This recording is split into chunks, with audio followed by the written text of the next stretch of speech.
Spider-Man: Edge of Time was a 2011 video game based on the superhero of the same name. It was developed by Beenox and released on a video game platform ranging from Nintendo DS, 3DS, PlayStation 3, Xbox 360, and the Wii. Gérard Lehiany and Ramiro Belanger directed it. The story was written by Peter David and follows the story of Peter Parker, the original Spider-Man, and Miguel O'Hara, the Spider-Man from the year 2099. As they combat threats that span space and time. The gameplay of this title contained a cause and effect system, which meant the actions of one character's affects the other. It was released on October 4th, 2011. The whole plot of the game was wrapped around the fact that Miguel had to come back in time to prevent Anti-Venom from killing the original Spider-Man. Now, the idea of this fanfiction was to reimagine the plot of this video game. What if Peter Parker didn't die? What if Anti-Venom didn't kill Spider-Man? How would the story of this video game go? We'll find out together in this Marvel's What If fanfiction, so let's find out together. As O'Hara was temporarily trapped between dimensions when he failed to stop Sloan from entering his time gateway, he witnessed a disturbing vision, something he never thought was possible. He had seen Peter Parker brutally murdered and an unknown assailant. He looks further and tries to see who the person was, and the further he looks, the more confused he is. After some moments, O'Hara was pulled out of his trap and reframed to a very different version of his time. The only thing that did not change was himself. He was immediately attacked by robotic sentinels and escaped the chaotic experience. Spider-Man was locked in combat with Eddie near a gloomy portal. They had been fighting for a while and Eddie was wounded. Peter had tried to reason with Eddie, but Eddie had told him that Peter should die. As the injured Venom viciously attacked Peter, Peter dodged his black arm and snapped his neck, killing Anti-Venom. Anti-Venom's body had dropped to the ground. He was dead. Meanwhile, O'Hara was about to go to his lab as himself, and with a stolen sample of Peter's DNA, he created a coral limit with Peter, hoping to understand why Peter could kill and how he could prevent it. He then tells Peter he saw him kill someone and doesn't understand why Peter would kill anyone. That's not Spider-Man. When O'Hara tells him that he would kill someone, Peter is confused, but soon discovers that Sloan is building a time portal. Peter begins to believe what O'Hara is telling him, but prevents him from stopping him for whatever reason. Peter goes to the 66th floor and meets Dr. Otto Octavius, Sloan, and Anti-Venom at once. Walker orders Anti-Venom to fight Spider-Man, but he refuses to fight, and the control chips Sloan had implanted in him, but he refuses, and fights the control chips before Sloan could detonate all the control chip. Peter engaged him in a duel and destroyed the computer Sloan used to control Anti-Venom. Setting him free, the battle becomes balanced, and Anti-Venom and Peter faces both Sloan and Dr. Octavius, defeating them.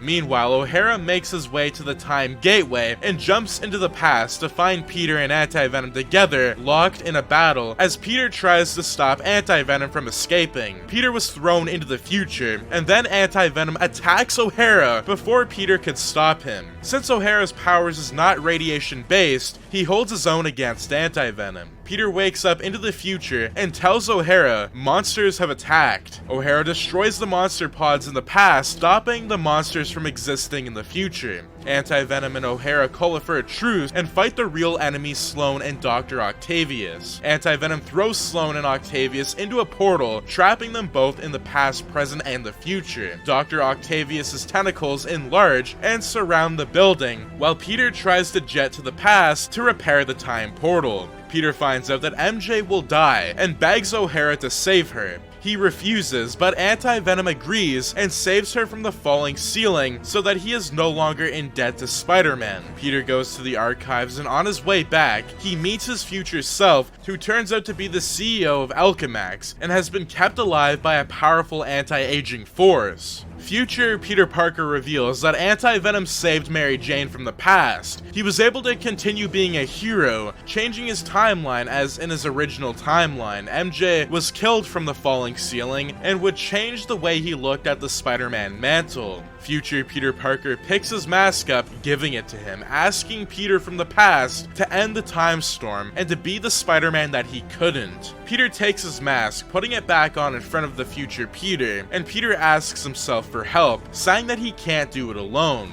After realizing that Anti-Venom helped save everyone he cared about from his dying future, Peter agrees and tells his past self to come with him. The two Peter Parkers walk into an elevator. They go to the top of Alchemax. Future Peter shows his past self a new history of the Amazing Spider-Man, a record that hasn't been written yet. Future Peter had given up in his original universe, but things changed in front of both of them with the time changes. Future Peter opened a door that revealed a large glass tube that contained his original ripped-up costume after the events with Anti-Venom and the 2099 Spider-Man. Future Peter grabbed his suit and asked if they were all ready to go. Although with his future self, Peter swung to the time portal, destroyed by a deformed Doc Ock and Sloan. Ock's arms have been warped from the bridge of two timelines. With Anti-Venom and 2099 Spider-Man trying to fight off the arms from the portal, they were starting to wear down. Spider-Man 2099 used his webs to hold the arms in place. Still, with ease, the arms would break all of the webbing. Peter yelled, saying that he was ready to jump back to his proper timeline, but O'Hara said that they have more significant issues. No one was going back until Ock was pulled out of the portal. With the two Peters looking at giant arms, they looked at each other using all of their webs and might be able to pull this atrocity out of the portal. Out came a horrific version of Monster Ock with two humans formed with Ock's arms. The human was almost zombie-like. The two Peters nodded their heads and future Spider-Man went for Ock's arms, while Peter decided to fight in tight corners combat, knocking back Ock. O'Hara gives the two Peters instructions on how they might be able to stop the atrocity while they are still fighting.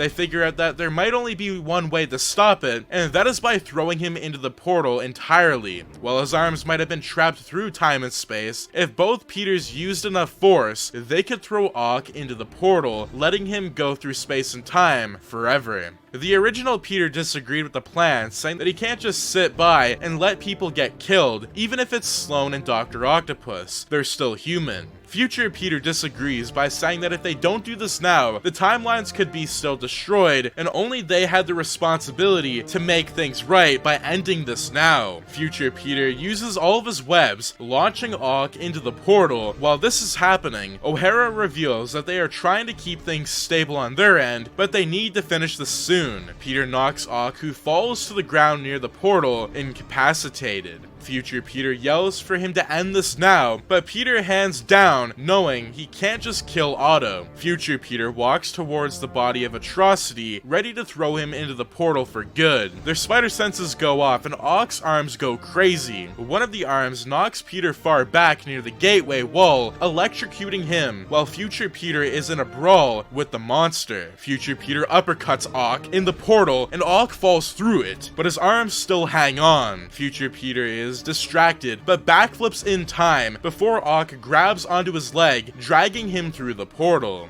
Future Peter looks at himself as he goes into the portal. Peter screams no as O'Hara tells Peter they need to lock the portal down and go home. With Future Peter and Atrocity lost in space and time, Peter runs near the portal and tries to stabilize it. Anti-Venom and 2099 Spider-Man say goodbye to each other as 2099 Spider-Man jumps in simultaneously while Spider-Man goes back to his original universe. They were able to lock down the portal and finally stop the time storm. Spider-Man enters back into his original universe. While reality fixes itself, Peter returns with Anti-Venom after the destruction of the portals. They thank O'Hara for saving both of them from Sloan and Ock. Anti-Venom would become a hero again within New York City, and Spider-Man would continue being the Amazing Spider-Man. The timelines would be fixed, and it would erase any trace of Future Peter's reality, where those events would never come to pass after Peter and O'Hara have improved things. And that is going to be it for this Marvel's What If on What If Spider-Man Didn't Die in Edge of Time. We can see that Spider-Man escaping death, the video game's plot took a different turn, as the supposed evil fate, Peter Parker was no longer cruel, and they were able to get Venom on their side by saving his life. We can also see how we used the cosmic cause and effect element of the video game to play on how events would be affected in Spider-Man's future and changed in its story. That is going to be all for this fan fiction where Spider-Man didn't die in the Spider-Man themed video game titled Spider-Man Edge of Time. Leave a comment and tell me what you think of this fan fiction. If you think I should have gone for a different alternate way, let me know and tell me more about the ideas that you have that differ between this fan fiction. If you guys did enjoy, do make sure to subscribe, like, share, and turn your notifications on so you and your friends are all up to date with the latest content. But anyways, as always guys, thanks for tuning in and have a fantastic day.